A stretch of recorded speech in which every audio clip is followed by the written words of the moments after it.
ꯑꯍꯥꯟꯕꯗ ꯃꯔꯨꯑꯣꯏꯕ ꯄꯥꯎ ꯍꯧꯈꯤꯕ ꯄꯨꯡ 12 ꯑꯁꯤꯗ ꯃꯐꯝ ꯈꯔꯗ ꯏꯔꯥꯡ ꯂꯩꯈꯤꯕ ꯅꯠꯇꯅ ꯃꯐꯝ ꯑꯌꯥꯝꯕꯗꯤ ꯀꯟꯇ꯭ꯔꯣꯜ ꯇꯧꯕ ꯉꯝꯈꯤ ꯍꯥꯏꯅ ꯃꯅꯤꯄꯨꯔ ꯀꯟꯇ꯭ꯔꯣꯜ ꯔꯨꯝꯗꯒꯤ ꯊꯥꯗꯣꯔꯛꯄ ꯆꯦꯔꯣꯜ ꯑꯃꯅ ꯍꯥꯏꯔꯤ꯫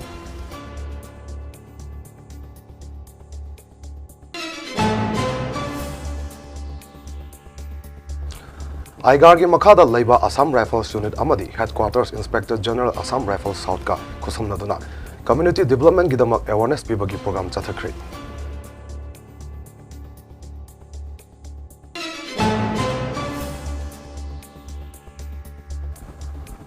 ꯑꯃꯗꯤ ꯌꯨꯕ ꯖꯅꯇꯥ ꯗꯜ ꯌꯨꯅꯥꯏꯇꯦꯗꯅ ꯏꯔꯥꯡ ꯑꯁꯤꯒꯤ ꯃꯔꯤꯛ ꯆꯨꯝꯕ ꯋꯥꯐꯝ ꯄꯨꯊꯣꯛꯅꯕꯒꯤꯗꯃꯛꯇ USAꯒꯤ ꯍ꯭ꯋꯥꯏꯠ ꯍꯥꯎꯁꯀꯤ ꯑꯣꯐꯤꯁꯤꯌꯦꯜ ꯃꯦꯝꯕꯔꯁꯤꯡ ꯎꯅꯗꯨꯅ ꯈꯟꯅꯔꯒꯅꯤ꯫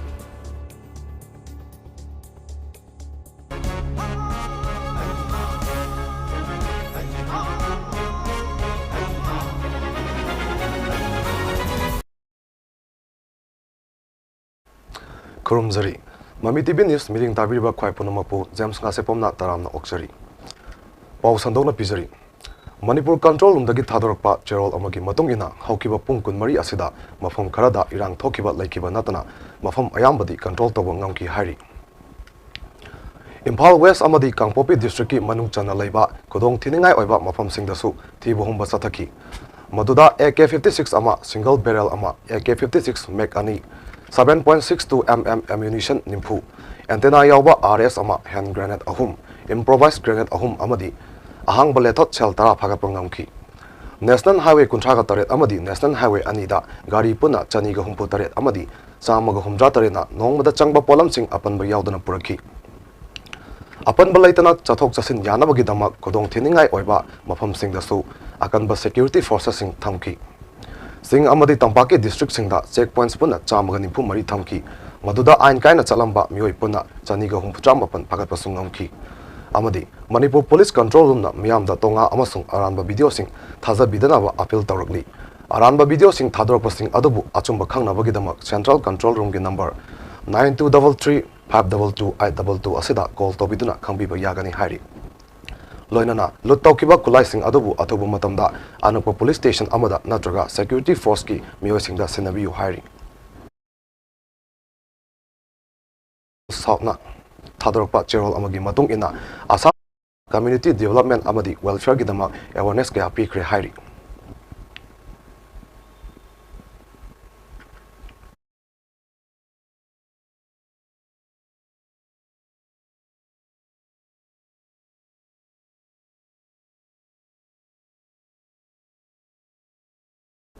IGAR ꯁꯥꯎꯊꯀꯤ ꯃꯈꯥꯗ ꯂꯩꯕ ꯑꯁꯥꯝ ꯔꯥꯏꯐꯜꯁ ꯌꯨꯅꯤꯠ ꯑꯃꯗꯤ headquarters inspector general Assam rifles ꯁꯥꯎꯊꯀ ꯈꯨꯠꯁꯝꯅꯗꯨꯅ ꯀꯝꯃ꯭ꯌꯨꯅꯤꯇꯤ ꯗꯤꯕꯦꯂꯞꯃꯦꯟꯠꯒꯤꯗꯃꯛ ꯑꯅꯧꯕ ꯏꯅꯤꯁꯤꯌꯦꯇꯤꯚ ꯀꯌꯥ ꯂꯧꯈꯠꯇꯨꯅ ꯑꯦꯋꯥꯔꯅꯦꯁ ꯄꯤꯕꯒꯤ ꯄ꯭ꯔꯣꯒ꯭ꯔꯥꯝ ꯑꯃ ꯆꯠꯊꯈ꯭ꯔꯦ꯫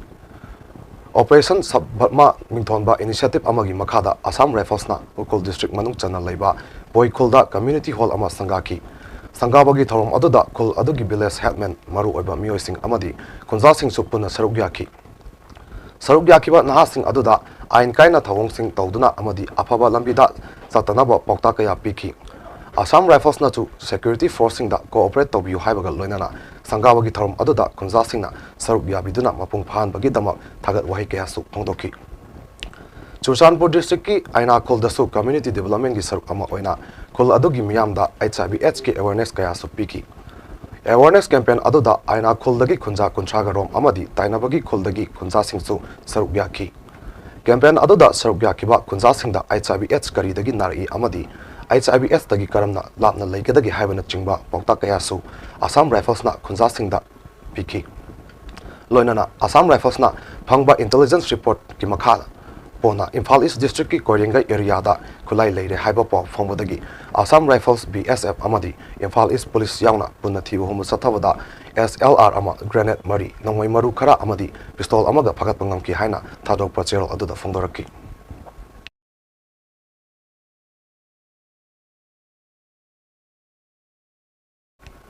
ꯌꯨꯕ ꯖꯅꯇꯥ ꯗꯜ ꯌꯨꯅꯥꯏꯇꯦꯗꯅ ꯏꯔꯥꯡ ꯑꯁꯤꯒꯤ ꯃꯔꯤꯛ ꯑꯆꯨꯝꯕ ꯋꯥꯐꯝ ꯄꯨꯊꯣꯛꯅꯕꯒꯤꯗꯃꯛ USAꯒꯤ white ꯍꯥꯎꯁꯀꯤ official ꯃꯦꯝꯕꯔꯁꯤꯡ ꯎꯅꯗꯨꯅ ꯈꯟꯅꯔꯒꯅꯤ꯫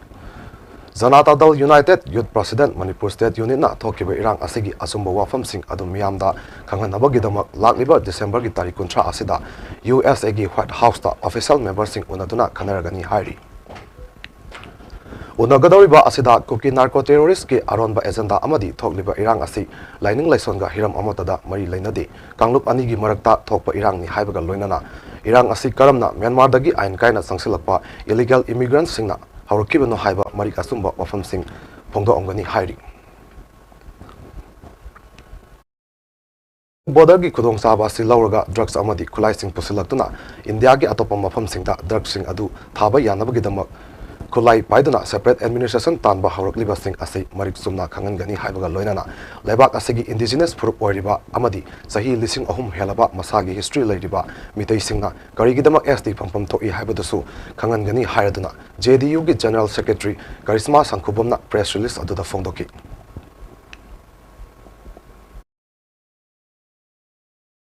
Pambaina lusingba UNLF brigade ama ingaurokna drug amadi Imphal East district ki takel maira paibi singa loinana ngarang takel gi mafam amada punna sangsin kiba drug amadi alcohol gi drive ta phakiba using Thawal police station da sinargani hairi ngarang yuga konana farba mioi aduna phongdokibada asigumba phataba nisagi polam sing karba tarubagi dama Pambaina lusingba UNLF ki isin naw singna pharaga wakal tahan bire Makhatana amuk hana asigumba phataba asi tawzararoi haina lamdam asigi miyamda sengdoksari haiki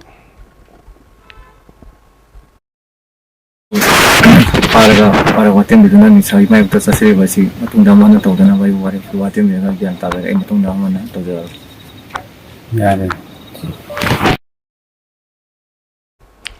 Thawal district ki ingaurokta brigade amada ngasi yu ka konana faraba mioi adu putokladuna JCO 1 da major panjin mana haikibada takel gi maira paibi ima event singa sangsin kiba drive ta yu ka konana pharaklaba mioi sing adu wakal tamina khre loinana phagalaglaba yu adu Thawal police ta sinaragani haikibaga loinana asigumba phataba thogdo asi tobigenu hainasu mayamda appeal tawraki Gide kunjani thoi takhel Imphal East ki takhel gi area amada ima maira paibi singa akhoi gi brigade 1 gi apunba drug amadi alcohol gi mayokta sathegi ba operation amada yamaba akhoi gi alcohol sing phare adu phari ba moi sing adu matungda mu hanna tawdana ba warak watem tawre aduga gyan tanare aduga phari ba polam sing asi Thawal police da khoina sinaragan ai UNLF ki JCO 1 ngasi tang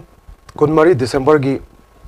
ngasi tang kunmari December sada Nupilal Memorial Association asinduna press conference ma pangthokre conference adu da Waikhom Bormani Laima President Nupilal Memorial Association Manipurna Haukiba December taraga nithoi Nupilal Ningsing Numita Manipur gi Chief Minister N Biren Singna Governor Traffic Point agi Purai-romba khonang khong phawbagi lambibu Nupilal Road haina thonbiduna mayamda Sinchinabiba asida association gi maikaidagi harauba amadi thagatpa phongdokre Koina ngasi phamjariba conference asi aikoi nahan 12 December Nupilal numita aikoina matam changna tanjarapa adugumba government da dimalama aikoigi Nupilal asibu masak khangnanaba miyamda amadi atopa prithibigi maphamda khangnanabagi damakta aikoigi Nupilal road ama thonbiyu haidana aikoina tandana lakjaba adubu 1997 dagi talakpa ado hogiba mayam aji amatta ningsam gidaba aduga hantak ikhang khanghaudana yamna nungaiba aikoida harauba nungaiba kapningba nometuda aikoi kapningi hantak paliba sarkar asina aikoigi traffic point governor gi mamangdagi na poireiramba khonangkhong sibogda Nupi road aina thonbiramba asida aikoina hainingai leitana aikoi association asina harauba amadi Manipur gi mafam khudimagdagi aikoida kholauma lawrakpa adagi aikoida karigino aikoi Manipur gi asok chauba sigumba yamna nungsiba imasingdugi maming adubu aikoi Nupilal road aina thonbiramba sida nakoi association sina karigidamagta tuminna lairibano haibagi mayangi akoida kholauma su lawbirakpa Sahi asigi April thadagi China gi government na aranba paw sandokpa thengnabagidama paikhalakhiba khongthang ama oina aranba paw sandokpada chenaba account singni haiba lising kunthra mari thingkibaga loinana mioi lising taruka chahumchu ain gi matung ina chayak pikre Praja Singh na phongdongningba wakhalon kaya palliba China gi Communist Party of China na lebak aduda ingtapna shanti leinabagi namada Praja Singh gi kholaw amadi wakhalon bu namthaduna thammi hairaduna report amagi matung ina hairi loinana lebak asigi state broadcaster CCTV na phongdoropagi matung ina lengang na April thadagi hawdokhiba clean net campaign asina maram oiraga lising kuntaret helaba pauche mangan bata natana overbullying da jenaba account changasu thinki hairi Lebak asigi Prime Minister Narendra Modi na haukiba November 15 da haudutuna mathang chahi Englishing aniga kunmari gi January gi tarik kuntaruk phawba lebak na sinba thungna changakadaba Biksit Bharat Sankap Yatra Thawal district chasu tha asigi kunmathoi dagi hauduna numit humni chupna chatharakhibabu ngasi loisinkhre District Administration Thawal gi lamjing makhada Thawal Municipal Council na sinduna ngasi council asigi holda pangthokpa Biksit Bharat Sankap Yatra campaign aroiba amasung loisinbagi thorom aduda Thawal Municipal Council gi caretaker chairperson TS Syamo councillor M Ibobi council asigi executive officer Dr Somel Morangthep amadi executive engineer Y Kulachandrana diaski member oina saruk gyaki Sigi thorom aduda council asigi makhada leiba ward 19 dagi lakpa mioi kayana saruk gyaki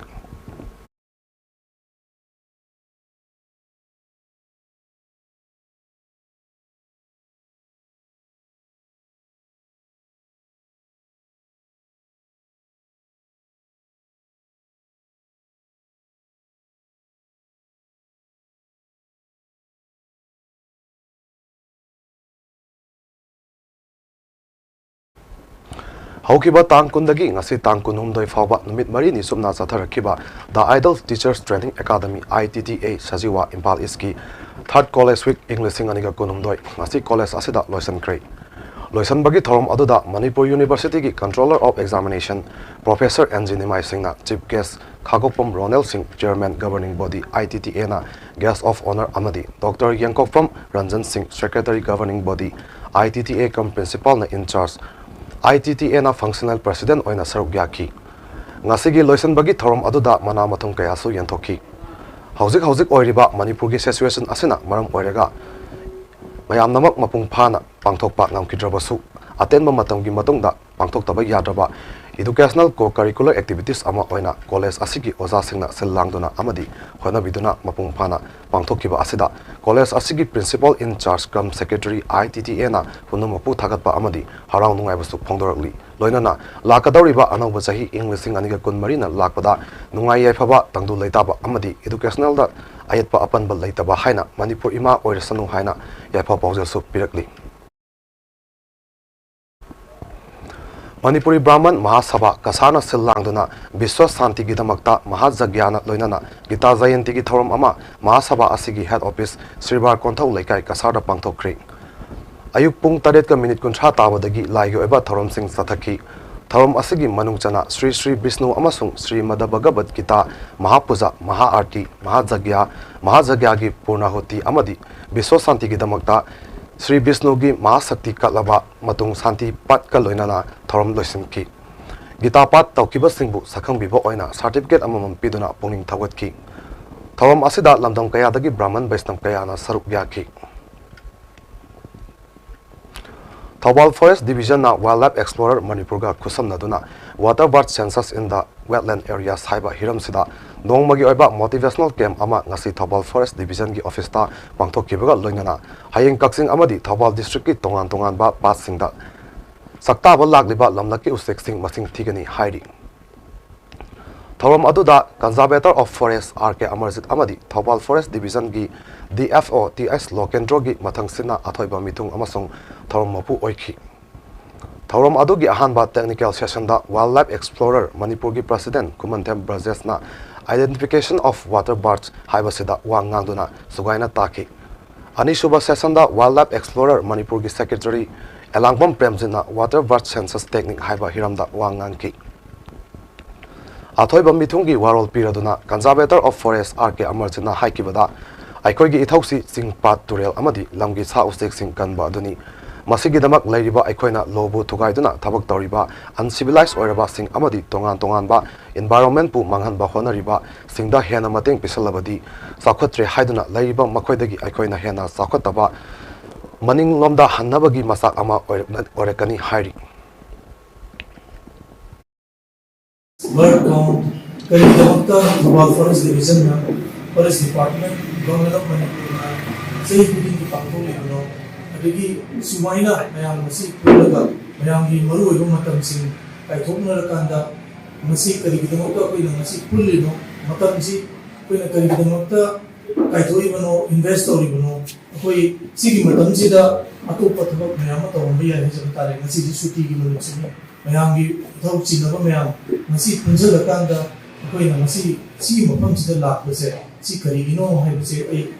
ꯑꯍꯥꯟꯕꯃꯛꯇꯗ ꯍꯥꯏꯐꯦꯠ ꯅꯤꯡꯁꯤꯡꯖꯍꯟꯅꯤꯡꯉꯤ ꯑꯩꯅ ꯃꯁꯤꯒꯤ ꯑꯩꯈꯣꯏꯒꯤ ꯕꯔꯗ ꯁꯦꯟꯁꯁꯀꯤ ꯕꯔꯗ ꯀꯥꯎꯟꯠꯀꯤ ꯃꯇꯥꯡꯁꯤꯗ ꯂꯥꯛꯇ꯭ꯔꯤꯉꯩꯗ ꯑꯩꯒꯤ ꯑꯣꯏꯅꯗꯤ professional ꯐꯣꯔꯦꯁꯇꯔ ꯑꯃ ꯑꯣꯏꯅ ꯌꯥꯝ ꯀꯟꯅ ꯃꯁꯤꯗ ꯍꯩꯖꯔꯨꯗ꯭ꯔꯕꯁꯨ ꯈꯔꯗꯤ ꯑꯩꯈꯣꯏꯅ ꯊꯦꯡꯅꯖꯔꯛꯄ ꯈꯔ ꯂꯩꯖꯩ ꯑꯗꯨꯕꯨ ꯁꯤꯗ ꯑꯩꯈꯣꯏꯒꯤ ꯅꯦꯁꯅꯦꯜꯒꯤ ꯑꯣꯏꯕ ꯏꯟꯇꯔꯅꯦꯁꯅꯦꯜꯒꯤ ꯑꯣꯏꯕ ꯅꯠꯇ꯭ꯔꯒ Indian Imphal Eastki manung channel leba Kairaugi 50 bedded integrated Ayush Hospital da block level ANM amasung asa singi oiba training program ama numit nipani somda pangthokre. Program asi State Ayush Society amadi National Ayush Mission gi makhada mipung khudimakta Ayush laying gi matangda maru oiba amadi yamna toina naganba laina sing amasung diabetes mellitus ta Ayush laying na piba kanaba sing paksana khanganaba gi pandamda general wellness and prevention of common ailments including diabetes mellitus through Ayurveda and yoga haiba hiramda pangthokibani. Aroibada maroiba pau.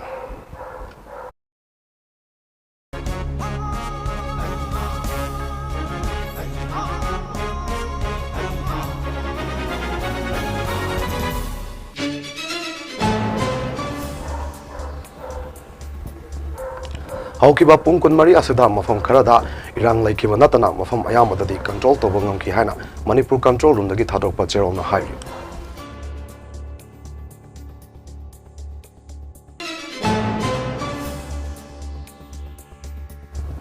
IGAR South ki makhada laiba Assam Rifles Unit amadi Headquarters Inspector General Assam Rifles South ka khusam naduna community development gidama awareness pibagi program chathakre.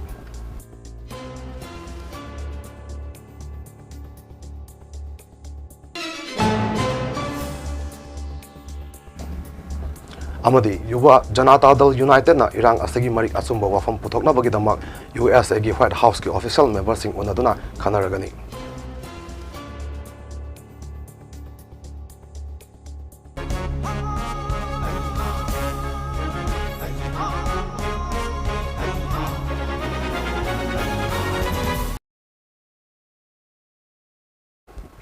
Ngasigi oinadi Mami TV News Milyang tabirba khwai punamapu amuka hana kurumzari.